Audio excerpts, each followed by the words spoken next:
Magandang araw sa inyong lahat. Sa pamagat pa lamang ng aking pananalita ngayon, medyo hindi maganda ang dating ng aking sasabihin. Kaya, itong aking pananalita ay may nakalagay na, bato-bato ko sa langit, tamaan ay huwag magagalit. Dahil hindi naman ito atake, kundi isang hamon. Gusto kong maging hamon para sa lahat ng mga istorya natin sa kasalukuyan. Nais kong magsimula sa pamamagitan ng isang tanong pangwika. Ano ang tumpak na bigkas? Balat kayo o balat kayo? Ang una, mabilis at walang impit ang bigkas, balat kayo. Ang ikalawa, maragsa o mabilis, may impit ang bigkas, balat kayo. Kung ang ikalawa ang ginagamit nyo, nahahawa na kayo sa popular na kanta ni Anthony Costello noong 1978, komposisyon ni Vic Soto at Joey De Leon. Bagaman talagang may entry ng gayon ng bigkas sa Tisauro ni Panganiban noong pang 1972. Ngunit, kung maniniwala kayong ito ang wastong bigkas, paano ang tugma ni Balagtas sa saknong 220 ng Florante at Laura? Ganito ang saknong ni Balagtas. Dito na nahudan ang kababayan ko, ng hiram na bait na binalat kayo, kahininang asal na pakitang tao, nakilalang hindi bukal kay Adolfo. Hindi pwedeng karima ng mga salitang nagtatapos sa o at walang impit. Ko, pakitang tao at Adolfo, ang binalat kayo na may impit. Sa gayon, namali ba sa tugma si Balagtas? Siyempre, hindi. Ang sabi rin sa bokabularyong San Buenaventura, ito ang pinakaluma natin bokabularyong Tagalog noong 1617, ang balat kayo ay PC o mabilis ang bigkas. Ganito rin ang entry sa Noceda at San Lucar noong 1754. Hanggang sa edisyong 1860, may ganito pang entry sa Noceda. Balat buhaya, nube pequeñas esparcidas. Balat kayo, transformarse o disfrazarse. Balat duhat, una especie de tibures parecida al duhat, también maladuhat. Mga halimbawa yun ang compound words mula sa balat. Siyempre, marami sa inyo ngayon ang hindi interesado sa ganitong saliksik sa wika. Pero, dapat niyong malaman na may history din ang bawat salita. Kaya lamang, bihira ang mahilig pumansin sa ganitong history. At ito ang aking ibig sabihin sa ang hirap sa ating mga historian. Kahit sa mga historia natin at tagapagtaguyod ng Pilipino, dahil hindi nagsusulat sa wikang Pilipino. Yung iilan na nagsusulat sa wikang Pilipino, hindi naman nag-aaral ng kasaysayan ng ating wikang pambansa. Dinadaan sa wido at nakasanayan ng wika. Sa gayon, hindi totoong nakatutulong sa mga mabilis na pag-unlad at intelektualisasyon ng Pilipino ang marami nating historian. May mga historian nga nakalabang pa ng naturang mga adika para maging totoong pambansa at intelektualisado ang Pilipino. Kaya bigo ang kasi walang nabuong mahusay na libro sa kasaysayan na nakasulat sa Pilipino. Kailangan pang isalin mula sa Ingles ang mahusay at kailangang ituro sa mga akda ng ating mga historian.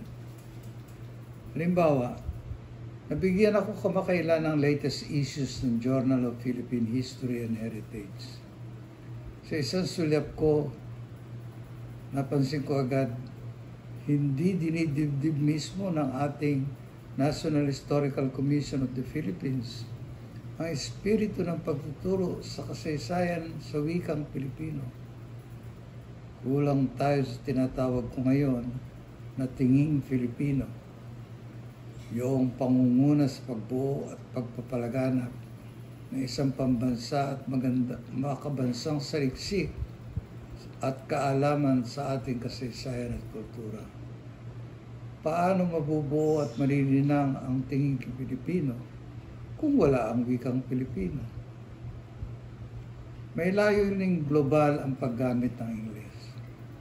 Ngunit iginigit ko na noon pa, bakit kailangan higit na maunang matuto kaysa sa atin hinggil sa ating kultura at kasaysayan ng mga Amerikano? Tayo ang dapat mauna. Napakahalaga ng saliksik tungo sa intelektualisasyon ng ating wika. Subalit iniiwasan ng maraming historian ang tungkulin ito dahil ayaw nilang mag-aral ng ating wika.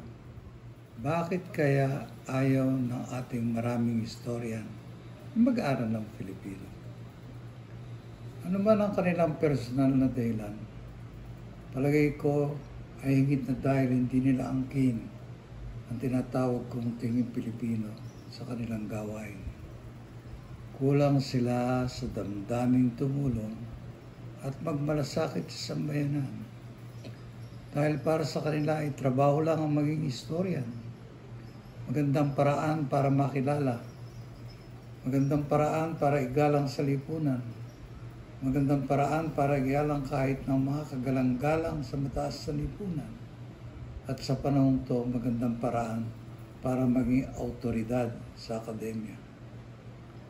Subalit, higit na dakilang tungkulin ngayon ng historian ang magwasto sa baluktot at tumulong sa paglilinaw ng katotohanan tungkol sa ating sarili at hinggil sa ating kasaysayan. Lubang makabuluhan na lumahok ang ating mga historian sa pagtataas ng kaalaman ng sambayanan. Tanggawang ito higit na pakikinabangan na nakararami nating kababayan kung isusulat sa wikang higit nilang alam at naintindihan. At tiyak na ang wikang iyon ay hindi sa Ingles.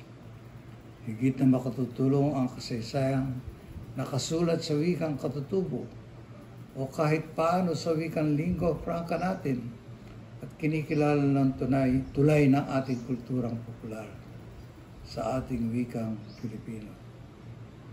Noong pang 1960s, napagmuni ng ating mga makabayang edukador ang katotohanan ng kailangan ng wikang alam ng masa para mas maintindihan nila ang ating mundo. Naranasan mismo ng ating mga intelektual na limitado ang audience nila kapag nagsusulat sa Ingles. Kaya wikang Filipino ang wika ng aktivismo noong 1960s at nagtagumpay ito sa pagpapakilos ng mga kabataan at ang karaniwang mamayan para lumahok sa mga rally at demonstrasyon. Gayunman ang malungkot, nang humupa ang aktivismo at bumalik ang normalidad, nalimot ng ating mga lider ang naging silbing ito ng wikang Filipino. Naging batik pa nga ito sa wika. Nabaluktot kasama ng salitang aktivismo ang halaga ng wikang pambansa para maregtag at turing na kaaway ng bayan. O sadyang mas kailangan ng ating mga politiko ang wikang hindi naintindihan ng sambayanan para mas madaling manlinlang, para patuloy na mahati ang bayan sa ilang pamilyang mariwasa at umiingles sa isang panig at sa nakararaming maralita at nagsasalita sa Pilipinas sa kabilang panig. Ang hirap, kahit sa hanay ng ating mga makabayang historian, ay kulang sa tingin Pilipino.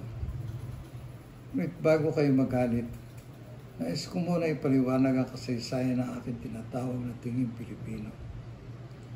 Hindi ito orihinal na akin.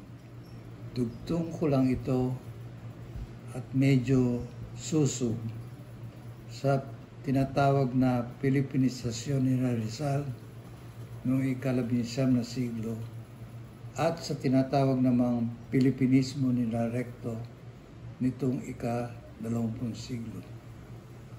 Sa aking tingin, ang La Solidaridad ay isang mapagpalayang hakbang laban sa kolonyalismo.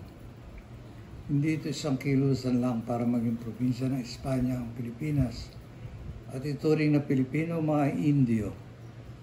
Nasa likod nito ang ideya ng Pilipinisasyon. Ito ang dakilang hangarin na itaas ang dangal ng mga mamamayan sa kolonya at ipagmalaki ang kakayahan, talino, at sariling kultura ng mga Pilipino. Kaya isang makabulang kilusan ng Pilipinisasyon tungo sa mapaghimagsik na katipunan ni Bonifacio at Jacinto.